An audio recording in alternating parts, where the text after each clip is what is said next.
بسم اللہ الرحمن الرحیم۔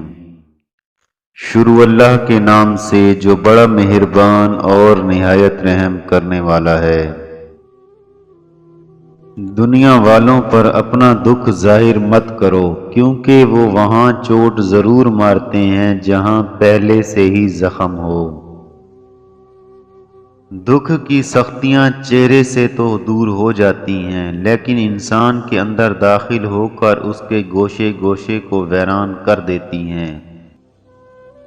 ایک شخص حضرت علی رضی اللہ تعالی عنہ کی خدمت میں حاضر ہوا اور کہنے لگا، آپ فرماتے ہیں اللہ نے ہزاروں نعمتیں انسانوں کے لیے پیدا کی ہیں، تو یہ دکھ تکلیف اللہ نے کیوں پیدا کی؟ تو حضرت علی رضی اللہ تعالی عنہ فرماتے ہیں، اے اللہ کے بندے، شکر کرتے رہا کرو، اللہ تعالیٰ نے دکھ کو پیدا کیا۔ اللہ کی عظیم نعمتوں میں سے ایک نعمت دکھ بھی ہے۔ تو وہ شخص کہنے لگا، یا علی رضی اللہ تعالی عنہ، دکھ بھی نعمت ہے؟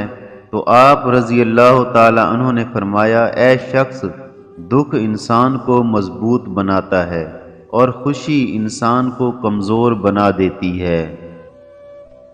اللہ تعالیٰ جس انسان کو نوازنا چاہتا ہے، عظیم مقام دینا چاہتا ہے، تو اسے دکھ درد تکلیف دے دیتا ہے، تاکہ وہ مضبوط بن کر اتنا کچھ سیکھ لے کہ اپنی منزل تک پہنچ جائے۔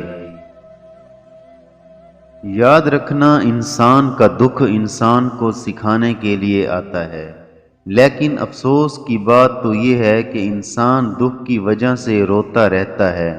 انسان دکھ اور درد کی وجہ سے چاہے جتنا بھی روتا رہے، لیکن ختم نہیں ہوتا، کیونکہ دکھ انسان کو رلانے کے لیے نہیں بلکہ انسان کو کچھ نہ کچھ سکھانے کے لیے آتا ہے۔ جب انسان اس دکھ سے کچھ نہ کچھ سیکھ لیتا ہے تو دکھ خود بخود چلا جاتا ہے۔ زندگی اتنی بھی دکھی نہیں ہوتی کہ مرنے کو جی چاہے، بس لوگ ہی اتنے دکھ دیتے ہیں کہ جینے کو جی ہی نہیں چاہتا۔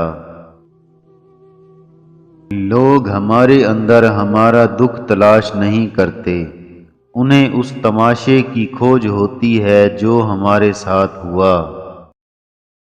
کسی انسان کی محبت پانا چاہتے ہو تو اس کو بتا دو، کیونکہ زندگی موقع کم اور دھوکہ زیادہ دیتی ہے۔